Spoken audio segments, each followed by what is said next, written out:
So good morning all of you. In this lecture we will start our next unit number 3, management accounting. Management अकाउंटिंगचा आपण ratio analysis आज काय करणार आहोत तर start करणार आहोत. याच्या आधी युनिट सेकंड मध्ये आपण comparative trend analysis, comparative common size statement and comparative common size balance sheet, common size income statement, trend analysis काय केलेलं आहे तर लर्न केलेलं आहे. त्याची प्रॉब्लेम प्रॅक्टिकल बघितलेली आहे. फर्स्ट युनिट मध्ये आपण थेरॉटिकल पार्ट जो होता तो कंप्लीट केलेला आहे. What is management accounting, role of management accounting, function of management accounting etcetera. So ह्या चॅप्टर मध्ये आपल्याला रेशो अनालिसिस काय आहे किंवा का इंटेन्शनने आपण रेशो अनालिसिस ही मेथड यूज करतो त्या बेसवरती हा युनिट असेल. इट्स व्हेरी इंटरेस्टिंग युनिट आणि स्कोरिंगचा पण आहे असं म्हटलं जातो. त्याच्या आधी जर तुमचा युनिट नंबर 2 क्लिअर असेल तरच तुम्ही रेशो अनालिसिस छान प्रकारे अंडरस्टँड करू शकाल. कारण जे व्हर्टिकल फॉर्मॅट आपण बघितलेले आहेत, मग तो रेव्हेन्यू स्टेटमेंट असेल किंवा बॅलन्स शीट असेल, त्याचा कुठेतरी उपयोग तुम्हाला ह्या रेशो अनालिसिस मध्ये होणार आहे. तर रेशो अनालिसिस काय आहे? First of all we clear a theoretical part and then we will start our practical problem. So ratio analysis start करूया आपण. Ratio analysis meaning classification, advantages and disadvantages of ratio analysis असे question आपण आजच्या lecture मध्ये learn करणार आहोत. So ratio analysis is the process of determining and interpreting numerical relationship based on the financial statement. Ratio analysis म्हणजे काय म्हणतो आपण? Ratio analysis means it is expressed one term by another term. म्हणजे तुम्ही 11th standard मध्ये किंवा FY मध्ये सुद्धा रेशो कसे कॅल्क्युलेट करायचे आहेत हे थोडंसं लर्न केलेलं आहे. म्हणजे एक टर्म दुसऱ्या टर्म कशी एक्सप्रेस करता येईल किंवा त्या दोघांचं रिलेशन कसं इंडिकेट करता येईल हे या रेशो अनालिसिस मध्ये काय करतो आपण लर्न करतो. So it is the numerical relationship between two factors और टू टर्म्स और टू अकाउंट्स. जे दोन अकाउंट्स आहेत त्याचं न्यूमरिकल रिलेशन कसं आहे हे आपण रेशो अनालिसिस मध्ये लर्न करतो. A ratio is the statistical yardstick that provide a measure of the relationship between two variable or figure. म्हणजे जे काही दोन व्हेरिएबल आहेत, दोन फिगर आहेत, त्यांचं रिलेशन कसं आहे किंवा ते एकमेकांवरती कशा पद्धतीने इम्पॅक्ट करतायत ह्या गोष्टी आपण रेशो अनालिसिस मध्ये फाइंड आउट करतो. So these relationship can be expressed as the percentage or as the quotient. Ratio are simple to calculate and easy to understand. म्हणजे बाकीच्या ज्या मेथड्स आहेत अकाउंटिंगच्या त्याच्यापेक्षा रेशो अनालिसिस ही खूप पॉप्युलर मेथड पण आहे आणि इझी पण आहे असं म्हटलं जातं. Because here we can easily understood types of ratio आणि ते काय आहेत ते आपण नंतर डिटेल मध्ये लर्न करणार आहोत. The person interested in the analysis of the financial statement can be grouped under 3 heads. आणि ज्यावेळी आपण फिनान्शियल अनालिसिसचं इंटरप्रिटेशन करतो किंवा त्याचं अनालिसिस करतो फिनान्शियल स्टेटमेंटचं, त्यावेळी काय करतो आपण काही क्लासिफिकेशन केले जातात. तर ते डिटेल आपण पुढे बघणार आहोत. सो त्याच्या आधी ऑब्जेक्टिव्ह ऑफ रेशो काय आहे बघा. Ratio analysis objective to simplify accounting figure. म्हणजे बऱ्याच वेळा आपण काय म्हणतो रेशो अनालिसिसचा स्टडी का करायचा आहे. फर्स्ट थिंग आपण क्लिअर करूया. Financial statement indicate financial position of the company in last date of year. म्हणजे वर्षाच्या शेवटी कंपनीची फिनान्शियल पोझिशन काय आहे हे सांगण्याचं काम फिनान्शियल स्टेटमेंटच्या अंडर केलं जातं. म्हणजे वर्षभर आपल्याला वाट बघायला लागते बघा की रेशो कंपनीची फिनान्शियल पोझिशन कशी आहे, स्ट्रॉंग आहे की वीक आहे. लक्षात येत आहे. So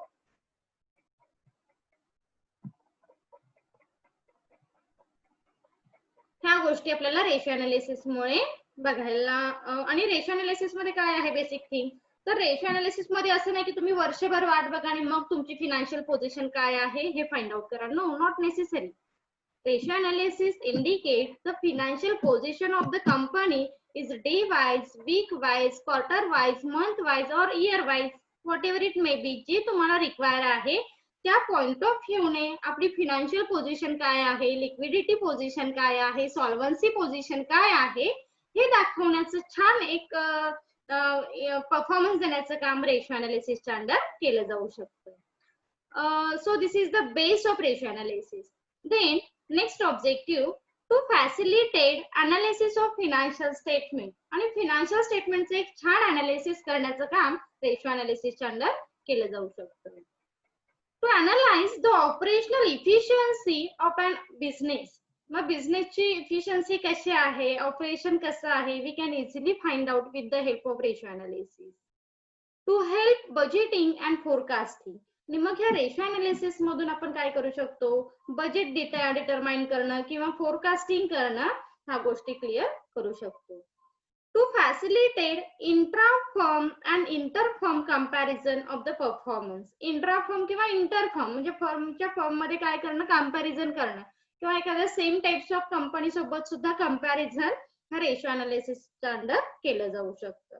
is it clear objective of ratio analysis?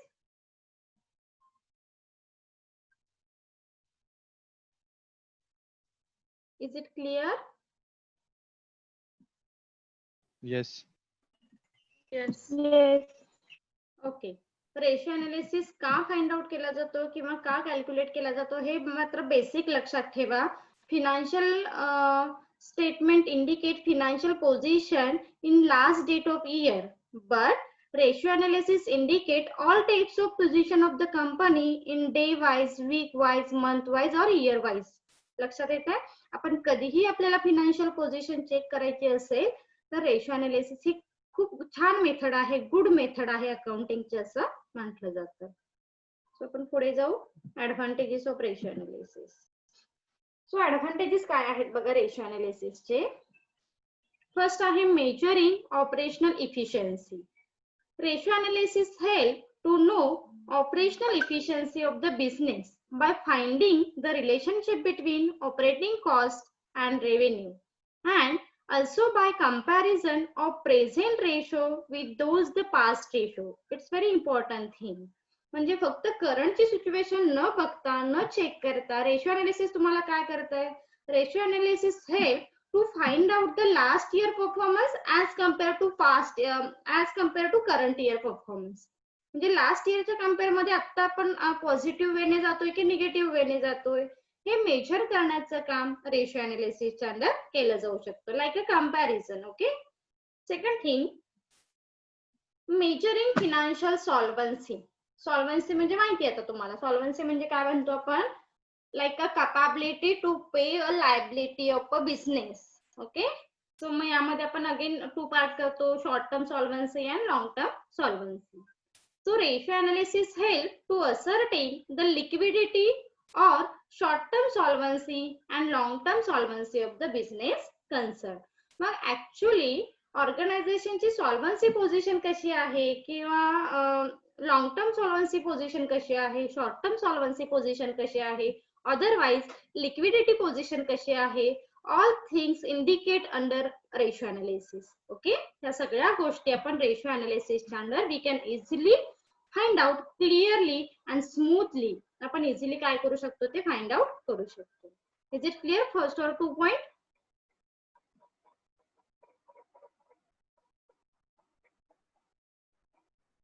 Is it clear first 2?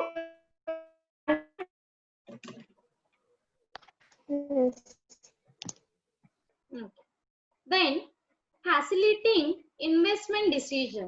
Ratio analysis helps to management in making effective decision regarding profitable revenue of investment. मग रेशो अनालिसिस काय करेल, ratio analysis not only indicate the various position of the company but also it help to take a effective decision or to take a corrective decision of a business. आणि business मध्ये कोणता decision घ्यायचा आहे regarding investment हे सुद्धा indicate करण्याचं काम ratio अनालिसिसच्या अंडर केले जाऊ शकतं. Next point, analysing the profitability. Ratio analysis help to analyze the profitability of the business in terms of sales and investment. मग रेशिओ अनालिसिस काय करतं, ऑर्गनायझेशनची प्रॉफिटेबिलिटी पोझिशन काय आहे हे दाखवण्याचं काम केलं जाऊ शकतं. लक्षात येतंय? मग आता प्रत्येक अकाउंटचं रिलेशन सेल सोबत कसं आहे तुम्हाला क्लिअर होईल आपण जेव्हा प्रॅक्टिकल प्रॉब्लेम बघू तेव्हा. तर प्रॉफिटेबिलिटी कशी आपण फाइंड आउट करतो, जेव्हा जास्त सेल होतो तेव्हा जास्त प्रॉफिट झाला असं म्हणू शकतो. मग या सेल्सच्या फिगर सोबत प्रत्येक अकाउंटचं रिलेशन आपण काय करतो, फाइंड आउट करतो. like office expenses, then like selling expenses, then like financial expenses, whatever. आणि ह्याचं रिलेशन काय आहे आणि प्रॉफिट वरती कसा त्याचा इम्पॅक्ट झालेला आहे, we can easily find out with the help of ratio analysis tools. Is it clear? Point number 3, 4.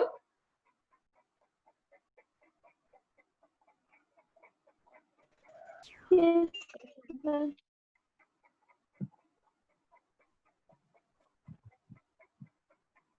Then intra-firm comparison of efficiency of different division of an organization is possible by comparing the relevant ratio. Intra म्हणजे काय म्हणतो आपण, the comparison between two different departments within the organization. It's very important thing. Intra म्हणजे काय म्हणतो आपण, intra firm comparison म्हणजे एकाच कंपनीमध्ये जे वेगवेगळे डिपार्टमेंट आहे त्या डिपार्टमेंट सोबत कंपॅरिझन केलं जातं, त्याला इंट्रा फर्म कंपॅरिझन असं म्हटलेलं आहे.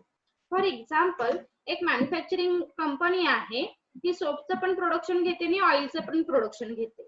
तर ह्या सोपच्या प्रोडक्शन मधून जास्त प्रॉफिट होतोय की ऑइलच्या प्रोडक्शन मधून होतोय, म्हणजे जे दोन डिपार्टमेंट आहेत, इंट्रा फर्म आहेत. So here we can easily calculate the profitability position of two different firms or two different departments with the help of ratio analysis tool. Okay. Then inter-firm comparison. Ratio analysis help the firm to compare its performance with other firm. आणि ज्या similar types of organisation आहेत किंवा similar types of business आहेत ह्यांच्याशी सुद्धा आपण काय करू शकतो, we can easily compare our performance with the help of ratio analysis. Is it clear?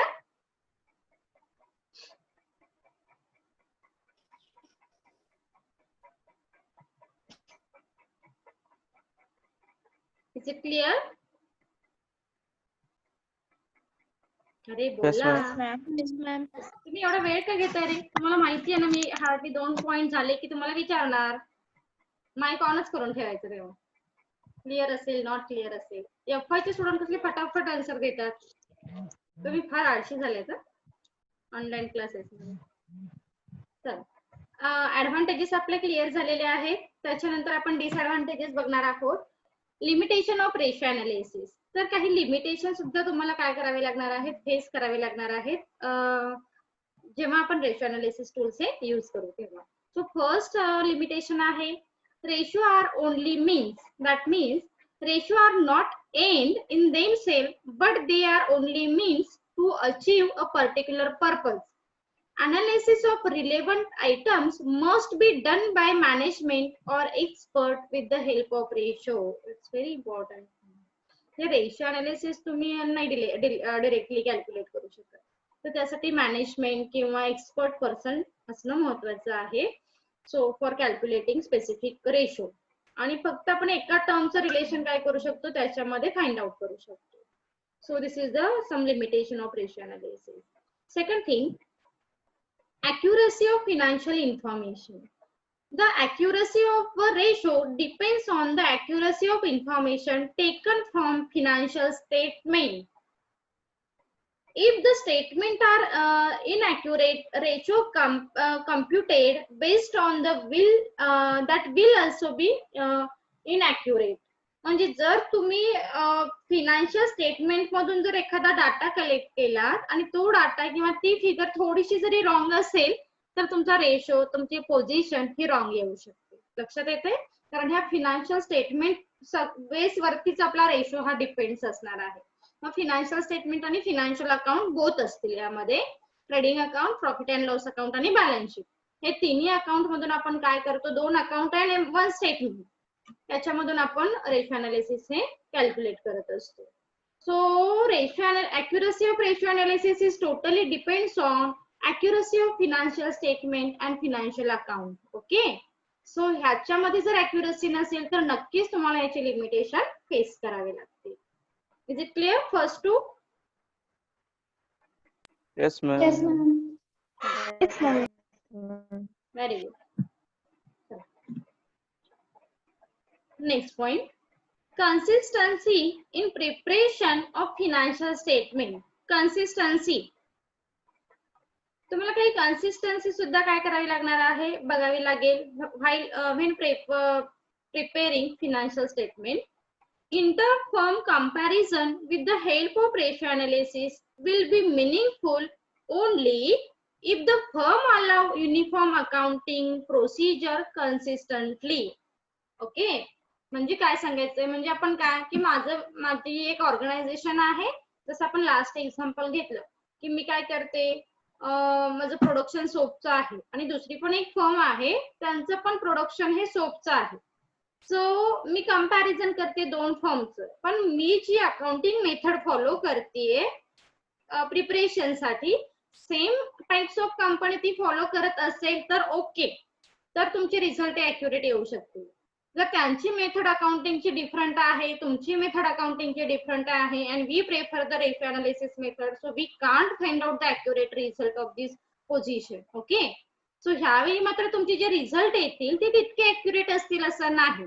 So असे ज्यावेळी तुम्ही इंटर फर्म कंपॅरिझन करताय, सो लिमिटेशन मात्र तुम्हाला नक्की फेस करावे लागतील. Next point. Non availability of standard or norms.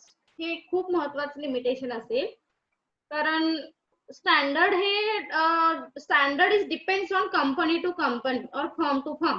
म्हणजे प्रत्येक वेळी तुमचं काही अकाउंटिंग मध्ये काही रेशोला स्टँडर्ड आहे, पण काही रेशोचं जे स्टँडर्ड आहे हे मात्र त्या कंपनी किंवा त्या फर्म किंवा तुमचा टर्नओव्हर ह्या डिटरमाइन करतात. सो काय सांगितलंय बघा पुढे, ratio will be meaningful only if they are compared with the accepted standard or norms. म्हणजे ते कधी मिनिंगफुल असेल, जेव्हा तुम्ही त्याचं कंपॅरिझन हे स्टँडर्ड सोबत करताय. म्हणजे तुम्हाला क्लिअर होईल आता पुढे कसं असतं त्याचं स्टँडर्ड. फॉर एक्झाम्पल इथेच सांगते मी, करंट रेशो तुम्हाला फाइंड आउट करायचं आहे. सो करंट रेशोचं स्टँडर्ड आहे 2:1. म्हणजे 2 काय असल्या पाहिजे, तुमचे करंट असेट असले पाहिजे आणि 1 ही करंट लायबिलिटी असली पाहिजे. लायबिलिटी ही नेहमी कमी असावी, असेट हे नेहमी जास्त असावे. तर अशा वेळी जर तुमचं स्टँडर्डच फिक्स नसेल, so we can't actually find out the financial solvency और liquidity position of the company. So इथे नॉर्म्स, काही स्टँडर्ड्स हे फॉलो करणं महत्वाचं आहे, तरच रेशियो अनालिसिस हे मिनिंगफुल होईल असं म्हटलेलं आहे. जर लिक्विडिटी रेशो असेल, करंट रेशो असेल किंवा आपला ग्रॉस प्रॉफिट रेशो आहे, नेट प्रॉफिट रेशो आहे, ऑपरेटिंग रेशो आहे, यामध्ये काही रेशोचे स्टँडर्ड हे फिक्स आहे आणि काही रेशोचे स्टँडर्ड हे फिक्स नाहीये. कारण जे फिक्स नाहीये ते त्या परफॉर्मन्स वरती डिटरमाइन करतात की दिस इज गुड और दिस इज बॅड. लक्षात ठेवा. सो काय असेल ते पण नंतर पुढे क्लिअर होईल. Only few financial ratio have universally recognized standard. हे सांगितलं बघा मी आता जे सांगितलं तुम्हाला, करंट रेशोला स्टँडर्ड आहे, लिक्विडिटी रेशोला स्टँडर्ड आहे, पण ग्रॉस प्रॉफिटला स्टँडर्ड नाहीये, नेट प्रॉफिटला स्टँडर्ड नाही. म्हणजे जे नाहीये ज्याचं स्टँडर्ड ते मात्र कसे होणार आहेत, मिनिंगफुल होतील असं नाही. For other ratio comparison with standard is not possible. आणि अशा वेळी कंपॅरिझन करणं कसं आहे तर थोडंसं डिफिकल्ट आहे, किंवा जरी केलंच आपण कंपॅरिझन तर त्याला काही मीनिंग नसणार आहे. Is it clear? Yes, ma'am. Okay. Then last limitation, change in price level. Ratio analysis may not reflect the price level changes and current value as they are calculated based on historical data given in financial statement. म्हणजे current situation काय आहे, current price level काय आहे, it doesn't matter under ratio analysis. हा, ratio analysis calculate based on historical data. Historical in the sense last year data.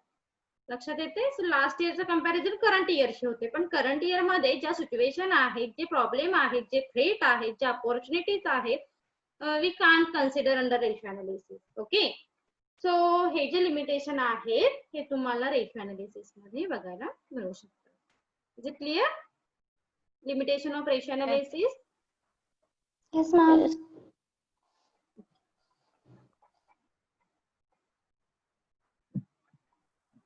So त्याच्यानंतर आपला next point आहे, it's very important point, कारण याच्यावरून आपले प्रॉब्लेम हे चालू होतील पुढे. Classification of ratio. मग रेशो अनालिसिस मध्ये जे 3 अकाउंट इन्क्लूड होणार आहेत ते कोणते सांगितले सांगा बरं? 2 अकाउंट अँड 1 स्टेटमेंट. प्राची सांग बरं तू. प्राची मागदी.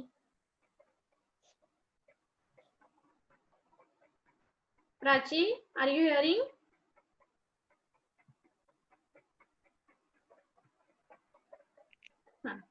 सांगा बरं.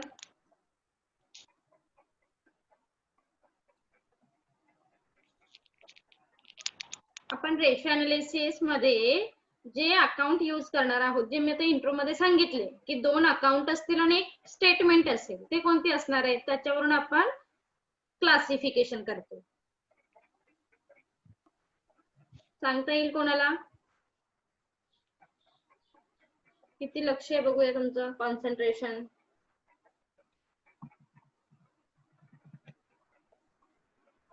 सांगा.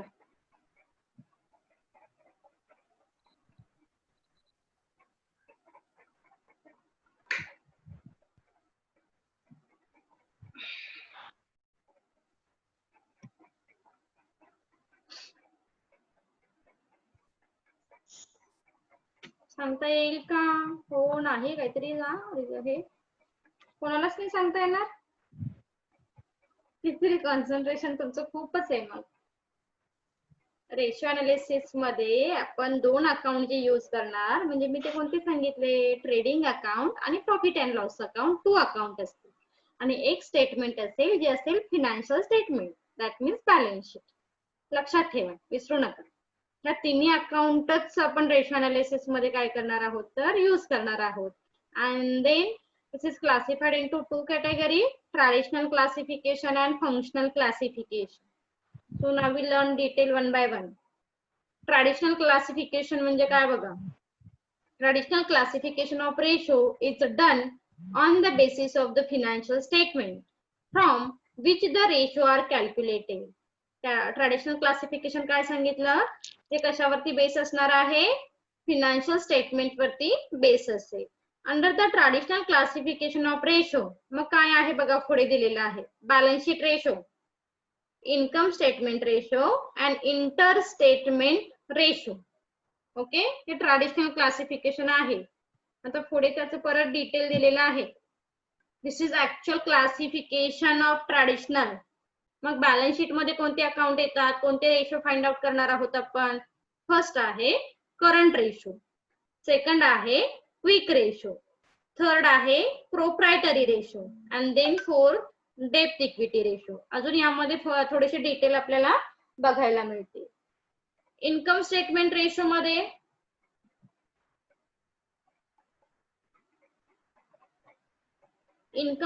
रेशो मध्ये फर्स्ट असेल gross profit ratio, then second आहे operating cost ratio, then operating profit ratio and then net profit ratio.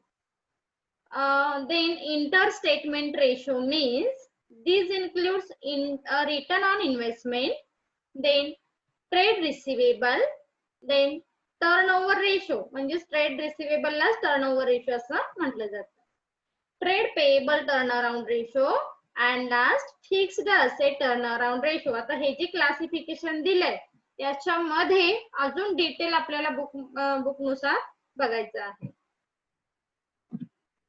So balance sheet ratio म्हणजे काय किंवा इन्कम स्टेटमेंट रेशो म्हणजे काय बघा. बॅलन्स शीट रेशो, आता बॅलन्स शीट याच्यावरून लक्षात येईल इथे तर 2 जे कंपॅरिझन होणार आहे हे कशाचं होईल, असेट आणि लायबिलिटीचं होणार आहे. So if both item of ratio are form balance sheet it is classified as a balance sheet ratio. म्हणजे लक्षात ठेवा बॅलन्स शीट रेशो मध्ये जेव्हा आपण रेशो फाइंड आउट करणार आहोत त्यावेळी ज्या दोन टर्म्स आहेत, जे दोन अकाउंट्स आहेत, ही कुठली असणार आहेत, तर बॅलन्स शीट मधलेच असणार आहे. That means one term including in asset and one term including in liability. याची जर डेफिनेशन करायची झाली, what is balance sheet ratio, मग आपण कशी करतो माहितीये का? Balance sheet ratio means it is the relationship between asset and liabilities. This is called the balance sheet ratio. लक्षात आलं? बॅलन्स शीट रेशो लक्षात आला का? Yes ma'am. त्याचं मीनिंग फक्त लक्षात ठेवा. Balance sheet ratio means it is the relationship between asset and liability. मग यामध्ये कोणता तरी एक असेट घेणार आपण आणि एक लायबिलिटी घेणार, मग त्यांचं रिलेशन काय आहे हे आपण बॅलन्स शीट रेशो मध्ये फाइंड आउट करतो. It's very simple. यामध्ये काही हार्ड नाहीये. हार्ड काय आहे माहितीये, फक्त तुम्हाला फॉर्म्युले लक्षात ठेवायचे आहेत आणि स्टँडर्ड लक्षात ठेवायचं आहे, बाकी काही नाही. फॉर्म्युले मात्र थोडेसे लक्षात ठेवावे लागतील आणि आपण तेवढे प्रॅक्टिसने होऊन जातात. म्हणजे असं काय असं घेऊन बसायला लागणार नाही की अरे हा आज हे कम्प्लीटच करायला लागतील. नो, ते सरावानुसार होऊन जातील, फक्त थोडंसं कॉन्सन्ट्रेट करा. सेकंड आहे इन्कम स्टेटमेंट रेशो. आता इन्कम स्टेटमेंट माहितीये तुम्हाला कोणतं आहे? Profit and loss account, income statement, trading account. Okay, so trading account आणि प्रॉफिट अँड लॉस अकाउंट याचं कम्पॅरिझन काय होणार आहे? इन्कम स्टेटमेंट रेशो, त्यालाच रेव्हेन्यू स्टेटमेंट रेशो सुद्धा म्हटलं जातं. So if the two item in a ratio are formed income statement, it is the classified as income statement ratio. म्हणजे तर इन्कम शीच रिलेटेड आपण जेव्हा रिलेशन फाइंड आउट करतो तेव्हा इन्कम स्टेटमेंट रेशोच्या अंडरचे अकाउंट कलेक्ट केले जातात किंवा कॅल्क्युलेट करण्यासाठी सिलेक्ट केले जातात. आता याचं जर मीनिंग किंवा डेफिनेशन जर आपल्याला प्रिपेअर करायचे असेल तर आपण काय करणार? Income statement ratio means it is the relationship between income and expenses. Okay, it's very simple thing. It is relationship between income and expenses. It is clear? Income statement. Yes, ma'am. So third, interstatement ratio. आता interstatement काय आहे? पहिला आपण घेतला balance sheet ratio, second घेतलेला आहे आपण income statement ratio. तर ह्या दोघांचं कॉम्बिनेशन जेव्हा केलं जातं, this is called the inter statement ratio. Simple आहे.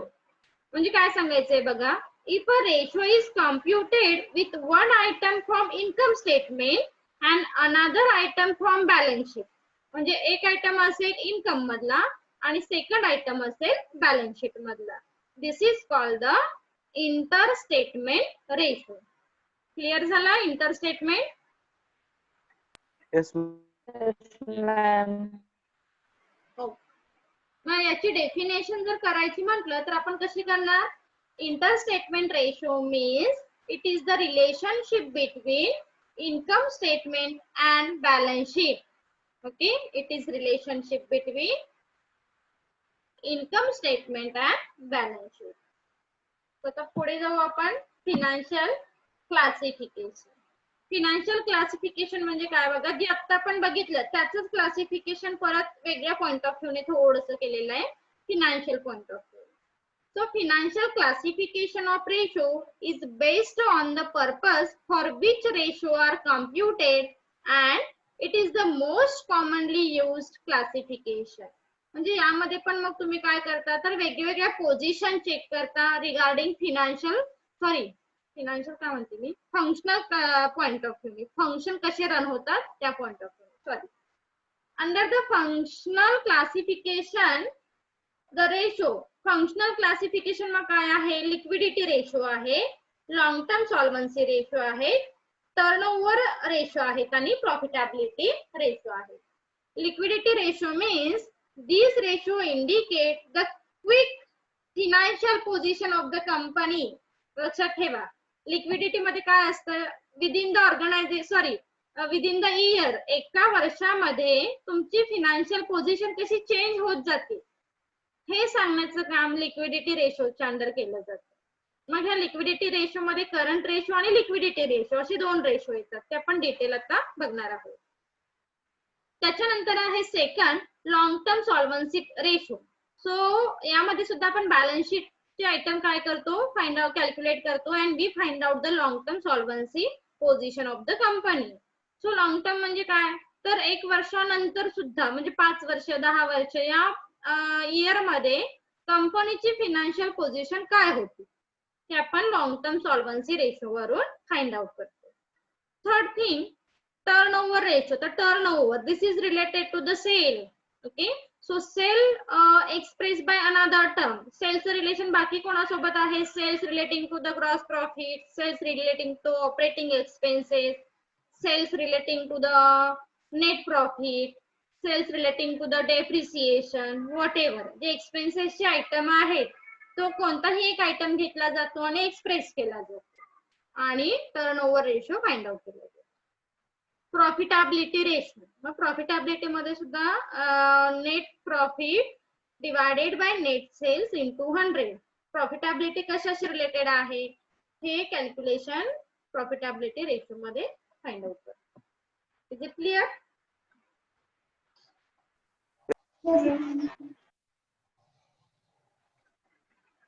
Is it clear? Functional classification? Yes, ma'am. Yes. Yes. Okay. Functional classification, liquidity ratio मध्ये कोणते दोन रेशो येणार म्हणून सांगितले? करंट रेशो आणि क्विक रेशो.